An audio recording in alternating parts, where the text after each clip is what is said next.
সেতারা বেগম সেতুর পক্ষ হতে অসহায় সুবিধাবঞ্চিত ও নিম্ন আয়ের মানুষের মাঝে গরুর গোশত বিতরণ করা হয়েছে। শুক্রবার বিকাল 4টায় রাজধানীর উত্তরখান চামুরখান এলাকায় এই গোশত বিতরণ কর্মসূচি পালন করা হয়। ঢাকা উত্তর সিটি কর্পোরেশনের 46, 47 ও 48 নং ওয়ার্ডের সংরক্ষিত আসনের মহিলা কাউন্সিলর পদপ্রার্থী সেতারা বেগম সেতু দীর্ঘদিন ধরে ওয়ার্ডবাসী ও অসহায় মানুষদের পাশে দাঁড়িয়ে বিভিন্ন ধরনের সেবা দিয়ে যাচ্ছেন তিনি। আমরা 46, 47, 48-এ সেতারা বেগমের পক্ষ থেকে আমরা বিতরণ করার জন্য আজকে আমরা 46-এ আসছি। রোজারিতে তেল দিছে, চাল দিছে, চাপান দিছে। আজকে কি দিছে? আজকে গরুর মাংস দিছে। সেতারা বেগম সেতুর পক্ষ থেকে 3টা ওয়ার্ডে মোট 60টির মতো গরু বিতরণ করতেছি।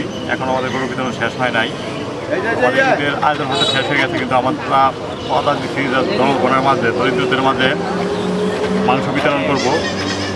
16,000 ফ্যামিলির মাঝে যাতে মাংস বিতরণ করতে পারি সেই কর্মসূচি নিয়ে আমাদের পিউপিল আদার্স ফুডস লিমিটেডের সিইও জনাব সাইদুর রহমান আমার প্রতি ভালোবাসার টান হিসাবেই তিনি মূলত প্রতি বছরে এই উদ্যোগ নিয়ে থাকেন। তো আজ থেকে প্রায় 10-12 বছর যাবৎ আমরা এই কার্যক্রম চালু করছি এবং করতেছি, সেবামূলক কার্যক্রম করে যাচ্ছি। বিশিষ্ট ব্যবসায়ী ও সমাজসেবক মোহাম্মদ সাইদুল ইসলামের মা সেতারা বেগম সেতুর পক্ষ হতে 46, 47 ও 48 নং ওয়ার্ডবাসীর মাঝে গরুর গোশত, মহিষের গোশত, চাল, ডাল, তেল, সেমাই, চিনি ও বিভিন্ন ধরনের মৌসুমি ফল বিতরণ করে থাকেন। প্রায় 12 বছর ধরে এই সেবা দিয়ে যাচ্ছেন সেতারা বেগম সেতু, যিনি জনতার মা, জনদরদী ও সমাজসেবী হিসাবে বেশ পরিচিতি ও লাভ করেছেন। তার এসব সমাজসেবক কাজে অত্যন্ত খুশি ওয়ার্ডবাসী, আর তাই সেতারা বেগম সেতুকে কাউন্সিলর হিসেবে দেখতে চায় ওয়ার্ডবাসী। আমাদের মসজিদ, মাদ্রাসা সব জায়গায় তার অবদান আছে এবং আমরা শুনছি সে অনেক ভালো একজন লোক। কাউন্সিলর হিসেবে আমরা তাকে মানি এবং শ্রদ্ধা করি। গরিব দুঃখীদের মাঝে চাউল, তেল, ডাউল, চিনি, সেমাই এগুলো বিতরণ করেছি আমরা।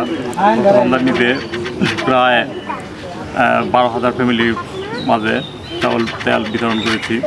তারপরে আপনারা হয়তো আরও জানবেন যে আমরা 3 ওয়ার্ডে মিলে 160টা মসজিদ নিয়ে কাজ করতেছি। প্রতি মসজিদে 3,500 টাকা করে প্রতি মাসে দিচ্ছি এবং আমাদের আরেকটা শিক্ষা কার্যক্রম চালু আছে, যেটা হচ্ছে বয়স্কদের জন্য কোরআন শিক্ষা চালু, সেটা ব্যবস্থা করতেছি আমরা। গরিব মানুষের ভিতরে তিনি প্রত্যেক দিন এই 6ষ্ঠ দিন বা 7ম দিন যাবত তিনি রেগুলার 3-4টা করে গরু কুরবানি করতেছেন মানুষের জন্য। আমাদের এই 46, 47 বা 48 নং ওয়ার্ডের ভিতরে আমি এরকম পার্সন এটা কখনো দেখিনি। তিনি এমন একজন মানুষ, তিনি ইলিশের সময় ইলিশ, প্রতি সিজনে ফলের সময় ফল, ঠিক আছে, তারপরে যে কুরবানির সময় মাংস, ঈদের সময় সেমাই থেকে শুরু করে তারপর চাল ডাল যা আছে সব কিছু তিনি প্রতিটা সময় মানুষের ঘরে ঘরে পৌঁছে দেয়। এবং আমাদের ভলেন্টিয়ারের মাধ্যমে আমরা যারা আছে, আমাদের ভলেন্টিয়ার, আমরা নিজেরা কাজ করি, আমরা নিজেরা জানি সে কতটুকু মানুষের জন্য করে। তা আপনাদের কাছে এইটুকুই আমরা দোয়া পাচ্ছি যে তার জন্য অবশ্যই আপনারা দোয়া করবেন। রোজার ঈদে সে চাল, ডাল, চিনি, তেল যা আছে সবই গরিব মানুষের মাঝে বিতরণ করতেছে। এই যে কুরবানি ঈদের উপলক্ষে সে গোশত বিতরণ করতেছে অনেক গরিব দুঃখী মানুষের মাঝে। দীর্ঘ যাবৎ অনেক বছর ধরে সে এইরকম মাংস বিতরণ করে আসছে রোজার ঈদ, কুরবানি ঈদে। তো দুঃখী মানুষ অনেক খুশি, ওনার উপরে অনেক ভালোবাসা আছে, অনেক অবদান আছে। এলাকার উন্নয়ন এবং সাধারণ মানুষের পাশে দাঁড়িয়ে সবসময় কাজ করে যাবেন সেতারা বেগম সেতু, এমনটাই প্রত্যাশা সকলের। শান্তিময় ও দুর্নীতিমুক্ত সমাজ গঠনে সেতারা বেগম সেতুর মতো এমন জনদরদী ও সমাজসেবী নেত্রী প্রয়োজন বলে মনে করছেন সচেতন মহল। জাকারিয়া শিকদার, মাতৃবাংলা নিউজ, ঢাকা। সবাই সেতারা বেগম সেতু আপার জন্য দোয়া করবেন।